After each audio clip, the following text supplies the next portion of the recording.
আমি আসলে এটা যখন সূত্রপাত হয় আপনার আরেকটা থেকে পৌনে তিনটার মধ্যে হয়। এটা শুরু হয় আপনার কুরিয়ার সার্ভিসের পাশে একটা স্কাই ভিউ একটা আপনার এয়ারলাইন্স ওখানে হয়। ওখানে হওয়ার পরে আগুনটা প্রায় 1.5 ঘন্টা ওইখানে স্টেবল হয়, ওইখানে থাকে, আগুনটাকে ছড়ায় না। এর মধ্যে ফায়ার ব্রিগেড চলে আসার পর আমরা যখন আগুনটা দেখি তখন আমি আবার কুরিয়ার সার্ভিস ইনচার্জ কুরিয়ার সার্ভিসে ঢোকার জন্য আমরা চেষ্টা করতেছিলাম। ফায়ার ব্রিগেড আমাদের ঢুকতে দিল না, বললো যে এখানে ঢোকা যাবে না বলে আমরা তাহলে আপনার আগুন নেওয়ার ব্যবস্থা করেন।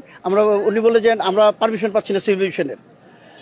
এরকম করতে আগুনটা চলে আসলো আপনার স্কাই ভিউতে, চলে আসলো আপনার এই যে কুরিয়ার সার্ভিসে ডিএচএল এর আপনার থার্ড টার্মিনাল যে চলে আসলো। ওখানে ফ্যাব্রিক ডিএচএল থেকে পুরো ছড়ায় গেল। কুরিয়ার সার্ভিসে আগুন ধরা শেষে গিয়ে চলে আসলো আপনার ডিজিআর, যেটা ডেঞ্জারাস গুডস বিমানের 2 নম্বর ঘটনা। এইটুকু পর্যন্ত কিন্তু আসা প্রশ্নই ওঠে না। যদি আমরা ওইখানে ওটা ঠেকাই দিই, ওইখানে ঠেকানো হয় নাই। আগুনটা 1.5 ঘন্টা ওখানে ছিল, এরপর তাদের কোনো অ্যাক্টিভিটিস নাই বিতর্কিত। ওইখান থেকে চলে গেল আপনার আগুনটা সরাসরি চলে গেল কোথায় আপনার 2 নম্বর ঘর থেকে আপনার 3 নম্বর ঘর হচ্ছে 2 নম্বর ঘটনা ওয়ার হাউস, যেটা ওইখান থেকে চলে গেল আপনার 1 নম্বর ঘটনা, যেটা আপনার ইলেকট্রনিক্স, তারপরে বিভিন্ন গিফট আইটেম যেগুলি যা আছে সবগুলিতে চলে যাওয়ার পরে ওনারা আগুন নিভাতে পারছেন। আমি বলছি আপনারা যদি আগুন নিভাতে না পারেন, পানি না থাকে বলেন, আমি আমার এখান থেকে পানি দিই, আমার পানি লাইন আছে, ওই যে ফায়ার ব্রিগেড দেওয়া যায় না, ওনারা পানি মারতে পারবে না। সমস্যা কিসের সমস্যা? আগুন বেশি জ্বলবে। এভাবে জ্বলতেছে এখন পর্যন্ত জ্বলতেছে, কিন্তু এই কোনো প্রতিকার হয়নি। আর ভিতরে আপনার ক্যানোপি থেকে আগুন মারবে, গাড়ি বাইরে দিয়ে কিভাবে পানি মারবে? বাইরে থেকে একটা মশার ঢোকার জায়গা রাখে না, কারণ রেস্ট্রিক্টেড এরিয়া।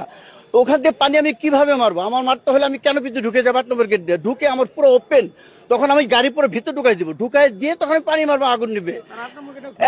এখন আমরা যদি বাইরে থেকে ওয়াল দিয়ে বেস্টুরি দেওয়া, এখান থেকে আমরা ওখানে আগুন জ্বলতেছে দেখতেছি, এখান থেকে পানি মারলে তো কোনো লাভ হবে না।